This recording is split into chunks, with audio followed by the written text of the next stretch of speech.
हिमाचल में 1000 सरकारी भवन खाली, फिर भी किराए के भवनों में चल रहे हैं सरकारी दफ्तर। वहीं डिप्टी सीएम की विधानसभा में करोड़ों का जमीनी घोटाला।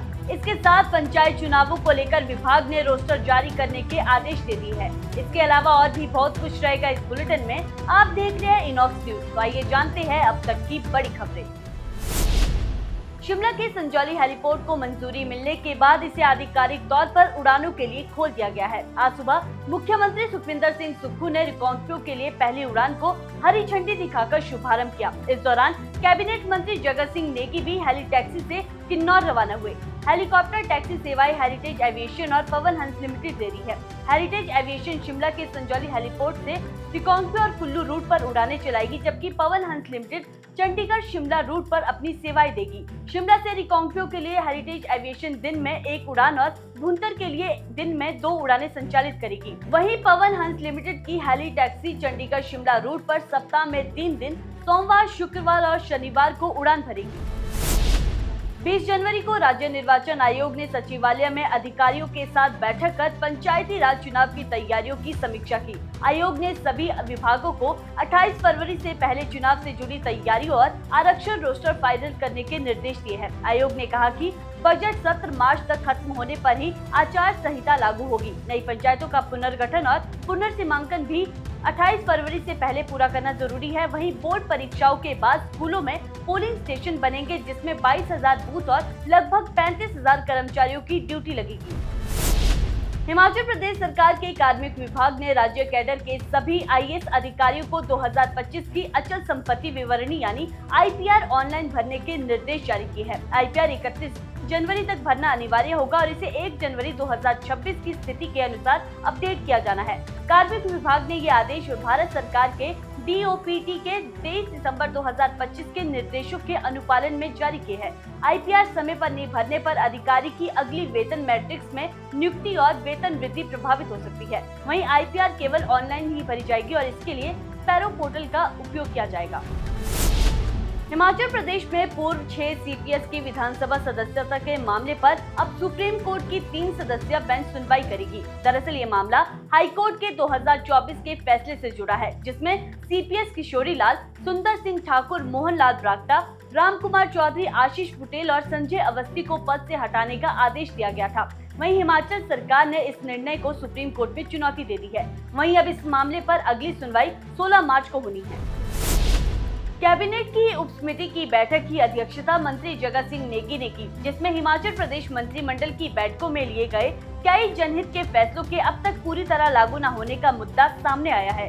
बैठक में बताया गया कि 13 जनवरी 2023 से 30 जून 2025 के बीच मंत्रिमंडल की बैठकों में कुल 1160 फैसले लिए गए थे, जिनमें से 1116 फैसलों को लागू किया जा चुका है, जबकि 44 फैसलों के क्रियान्वयन को लेकर उप समिति में विस्तार से चर्चा की गई। ये लंबित फैसले वित्त, स्वास्थ्य, उद्योग, जल शक्ति, बहुउद्देशीय परियोजना एवं ऊर्जा, पर्यटन और परिवहन विभागों से जुड़े हुए हैं। वहीं मंत्री जगत सिंह नेगी ने अधिकारियों को निर्देश दिए हैं कि सभी लंबित फैसलों का समयबद्ध तरीके से क्रियान्वयन सुनिश्चित किया जाए, ताकि इनका लाभ आम जनता तक समय से पहुंच सके। हिमाचल में अब ड्राइविंग लाइसेंस, वाहन पंजीकरण और वाहन पासिंग जैसे कार्यों के लिए लोगों को आरटीओ कार्यालय के चक्कर नहीं काटने पड़ेंगे। परिवहन विभाग की वेबसाइट पर ये सभी सेवाएं ऑनलाइन उपलब्ध करवाई जाएगी। इसके साथ ही taxi permit, goods carrier, national permit, contract carriage और टूरिस्ट परमिट भी अब ऑनलाइन जारी किए जाएंगे। उप मुख्यमंत्री मुकेश अग्निहोत्री ने सड़क सुरक्षा प्रकोष्ठ की बैठक के बाद बताया कि इस दिशा में काम शुरू कर दिया गया है और मार्च तक इसकी समय सीमा तय की गई है। वहीं दूर दराज के क्षेत्रों के लिए मोबाइल फिटनेस ऐप भी तैयार की जा रही है।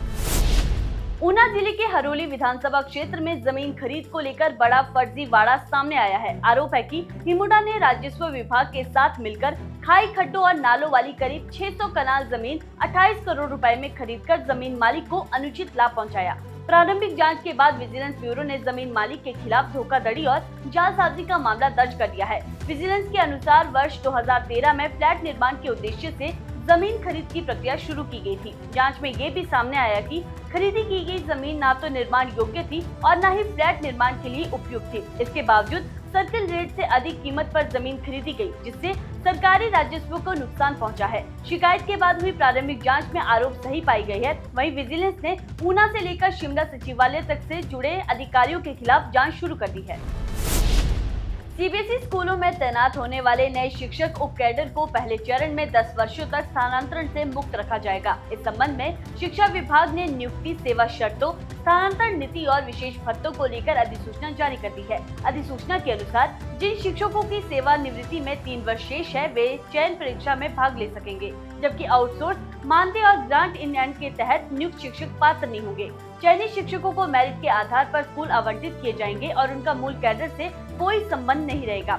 सीबीएसई स्कूलों के लिए प्रिंसिपल से लेकर जेबीटी तक का अलग उप कैडर बनाया जाएगा। वहीं चयन प्रक्रिया लिखित परीक्षा और काउंसलिंग के आधार पर होगी। चयनित शिक्षकों को 10 वर्ष तक उसी स्कूल में तैनात रखा जाएगा, जबकि विशेष परिस्थितियों में 5% कोटे के तहत सीमित स्थानांतरण की छूट भी दी जाएगी। राज्य सचिवालय में हुई कैबिनेट सब कमेटी की बैठक में खुलासा हुआ कि प्रदेश भर में करीब 1000 सरकारी भवन खाली पड़े हैं, जबकि कई विभाग अब भी किराए के भवनों में अपने कार्यालय चला रहे हैं। इससे सरकार पर हर साल करोड़ों रुपए का अतिरिक्त वित्तीय बोझ पड़ रहा है। बैठक की अध्यक्षता करते हुए राजस्व मंत्री जगत सिंह नेगी ने इस स्थिति पर कड़ी नाराजगी जताई और अधिकारियों को निर्देश दिए हैं कि जहां सरकारी भवन उपलब्ध है, वहां तत्काल प्रभाव से दफ्तर शिफ्ट किए जाए। उन्होंने ये भी कहा कि अपनी इमारतें होते हुए किराए पर कार्यालय चलाना अव्यवहारिक होने के साथ साथ राजकोषीय अनुशासन के खिलाफ भी है। हिमाचल में यात्रा के दौरान ठहरने की व्यवस्था को लेकर लोगों की चिंताएं दूर करने के लिए सरकार ने जल शक्ति विभाग के रेस्ट हाउस आम जनता के लिए खोल दिए हैं। अब ये रेस्ट हाउस केवल अफसरों या राजनेताओं तक सीमित नहीं रहेंगे। राज्य सरकार ने इन रेस्ट हाउस की ऑनलाइन बुकिंग व्यवस्था भी शुरू कर दी है। शिमला में उप मुख्यमंत्री मुकेश अग्निहोत्री ने इस प्रणाली का शुभारंभ किया। उन्होंने बताया कि नई ऑनलाइन प्रणाली से बुकिंग एक क्लिक में होगी और कंफर्मेशन तुरंत की जाएगी, जिससे पहले की तरह लंबे इंतजार की जरूरत नहीं रहेगी। वहीं सरकार का कहना है कि इससे लोगों की असुविधा कम होगी और पारदर्शिता बढ़ेगी।